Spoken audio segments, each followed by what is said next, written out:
Hello, my name is Dr. David Allen. I'm a retired cardiac surgeon and a member of the International Cannabinoid Research Society, ICRS. That means I'm a cannabinoid research scientist.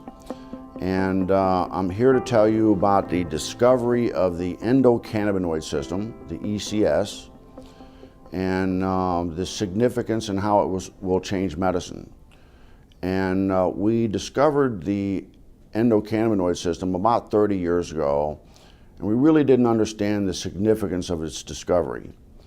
And so we found out that this is a chemical communication that your body has.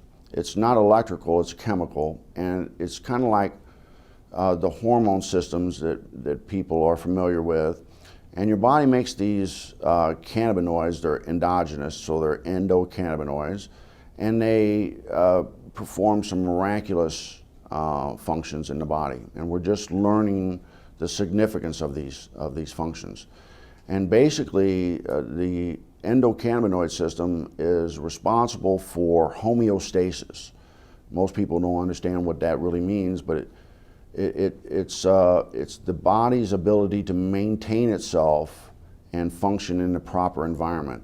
And so it's critically important that that doctors in the future understand this control mechanism.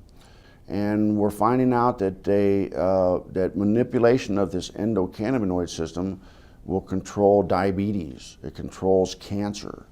It controls whether you can survive a heart attack or stroke. And so this is critically important for doctors to understand this new science. And the discovery of the endocannabinoid system is the single most important medical scientific discovery ever, and will save more lives than the discovery and application of sterile surgical technique. And I'm a heart surgeon saying that. So more people will be saved by manipulation of the endocannabinoid system than are currently saved by surgery. But recent research has been looking at cannabis and the different cannabinoids. There's over 80 plus cannabinoids discovered in the cannabis plant. The second most dominant one besides THC is cannabidiol or CBD. Okay. And the research now is over 1,200 peer-reviewed journals on CBD. It's probably the most exciting and researched ingredient or substance right now around the world. Mm-hmm.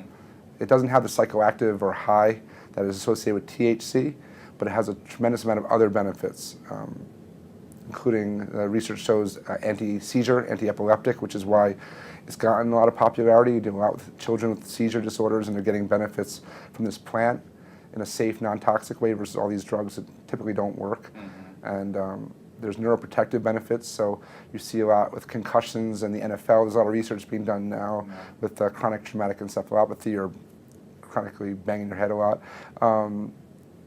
There's anti-anxiety, which is really important. It's the anti-THC of sorts. It calms you down. It helps you manage stress better, which is how I look at it. It's much more as a preventative or daily use substance than just treating disease states. Mm-hmm. And there's immune support. There's it's a huge antioxidant. There's just a tremendous. It's easier sometimes to talk about what it doesn't do than what it does. Dr. Alan Shackelford is a Harvard-trained physician.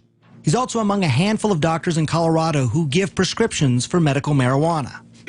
From the moment Charlotte entered his office, he knew she was in trouble. While he was just examining her, she had 2 seizures. She'd failed everything. There were no more options for her. Everything had been tried, except cannabis. Here's how scientists think it might work. Marijuana is made up of 2 ingredients. THC, that's the psychoactive part that makes you high, and CBD, also called cannabidiol.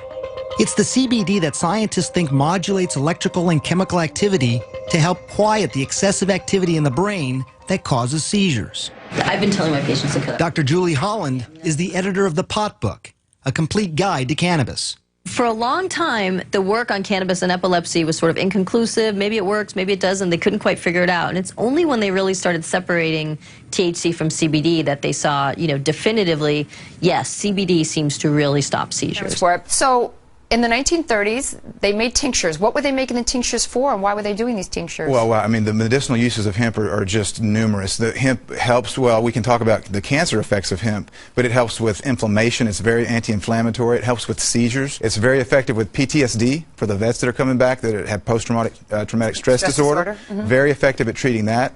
It's an anti-inflammatory. But then the uses of hemp for cancer, what I've studied, because of my book, Cancer Step Outside the Box, and the number of cancers, there's about a dozen different cancers that have been studied in depth with medicinal marijuana, with hemp. And so the studies, from brain cancer to prostate cancer to pancreatic cancer, uterine cancer, cervical cancer, prostate cancer, it's amazing. Okay, so